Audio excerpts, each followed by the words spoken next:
Was this whole OBJ situation overblown? The video, him getting traded, going to the Rams. I think it was. We had to discuss it. It was news. Anytime you see a woman in a video with white powdered substance in front of her that's believed to be cocaine and you in the same spot I thought with they her, were getting ready to bake a cake or something. Yeah, something like that. Whatever. Yeah, this is different. Yeah, bake a cake. Yellow cake. Didn't look like that much. Yellow cake. It didn't look like that much, Molly. Whatever, you guys. Okay, my point is that kind of stuff happens. But at the end of the day, here's what it comes down to. When we consider that Johnny Manziel has been in the news, trying to return to the NFL, along with a bevy of other stories, the Alden Smith arrest and other things. These are incredibly serious issues that these people have been associated with. So when you see stuff like that creep up, it ultimately gives you cause to pause when it comes to Odell Beckham Jr. and to say, hold it, wait a minute. What kind of trouble has he ever really gotten into? Oh, you shouldn't have been partying in Miami the week of a game. You know what? Don't sit up there and get into an issue with Josh Norman on the field or somebody else. Oh, you know what? Don't kick the field goal net on the sideline, and all of this other. Let it smack you right back upside your head. Don't do something like that. Okay, fine. All right? Don't sit up there and talk about how you're supposed to be the highest paid player in the entire NFL. We bring up all of these issues, and when it happened, you're saying, wait a minute, you're trying to get your money, you're getting in the way of your own money. The medical director for the NFL can decide indiscriminately, you know what, I want to put you in the NFL drug program. So, of course, these are issues that we had to discuss, and it appeared, significant at that moment. But then over the last few days, when you saw these other stories come into light about particular players, you're saying, wait a minute, that ain't never been Odell. We've never seen no perp walk for him.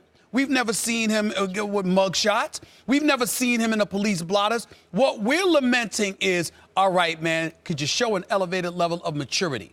And we're saying this about one of the greatest players and clearly one of the biggest box office attractions in the entire NFL. In the grand scheme of things, we might be late to the party.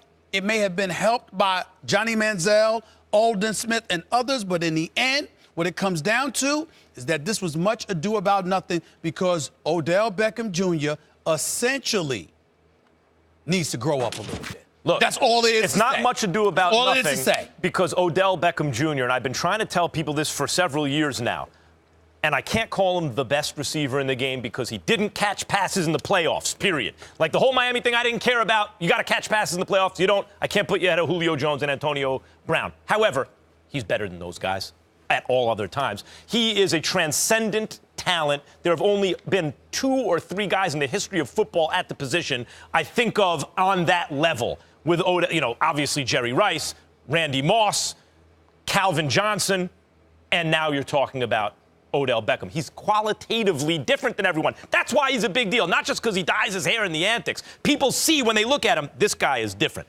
So it's not overblown in that sense when there's news about him, particularly with white powder or losing his cool on the field. Now, there are 3 reasons, though, it blew up. The story blew up. Yeah. Because the threat that the Giants could actually trade him. That was what really had us talking about it more than anything. Could he be traded? Is it credible? 3 reasons why it was credible. 1, Odell is 25 years old. This is not an older guy, whatever. He could take a season off, become a free agent just by sitting out the year, and still only be 26 when he gets back. 2, coming off a catastrophic injury. So actually taking that year off may not be the worst thing for him. Avoid re-injuring himself. He can be completely ready to go, but not only that, you avoid the risk. And 3, he has real millions in endorsement money. So he's making $8 million on the field. He'd lose that money. How but do what you know he would that's get, not contingent on him playing? By the way, some of it may be, but the point is he's made a lot of money already in endorsements, and ostensibly he has more coming in, even if that's somewhat reduced, in order to get his free agency where he's not risking any of that and then getting tens and tens of millions of dollars in guaranteed money. So it was a credible threat that he would actually sit out more than it normally is, more than when a running back makes that claim or an older player makes that claim. And given his talent and the credibility of the threat of sitting out, it was a big deal. Odell Beckham Jr. is important. He's important to the National Football League, in my opinion. He's I agree with you when you say that he's one of the marquee players in the entire NFL, and he plays for the New York Football Giants. If you're the best player on the New York Giants, you're important. I don't care if you're a quarterback, a linebacker, a defensive, a pass rusher. You're important. People pay attention to what you do and who you are. It's important that he plays, not only I think that he plays in New York, it's important that he's there right now, because I think right now I want to say this was maybe a great job by Gettleman and the upper management of the New York Football Giants to get him there, because I think there's a conversation that happened.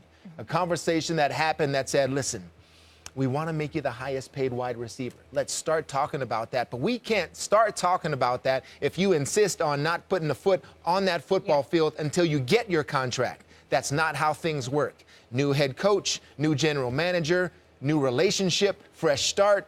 Odell's talking about being excited about being utilized properly. I thought he was utilized pretty well. I mean, the number of targets he got. Yeah, it's nonsense to say that he wasn't utilized right, properly. Before, but to get him in the building is huge. It's a morale boost to the team. But Tedy, how much of that it could be, sorry for interrupting, but how much of that could be them going to Odell and saying something to the effect of, look, new coaching staff, new everybody, right? You want a clean slate with them, right? They don't want to come in reading stuff about Odell and don't they deserve a clean slate from you, and right? You come in and do that, and we'll start talking. And then we'll start considering it. I think that it has to be a little bit of a tit for tat for him, because I think he feels strongly. I think he knows about his vulnerability in terms of he isn't a quarterback. He can't play the Kirk Cousins role in terms of franchise. I know the chances of me getting hurt, they're there, but they're slim. He plays wide receiver. He already knows he's been hurt, so it's like, I need to do what I can. Sometimes you got to play the game to get paid. Yeah.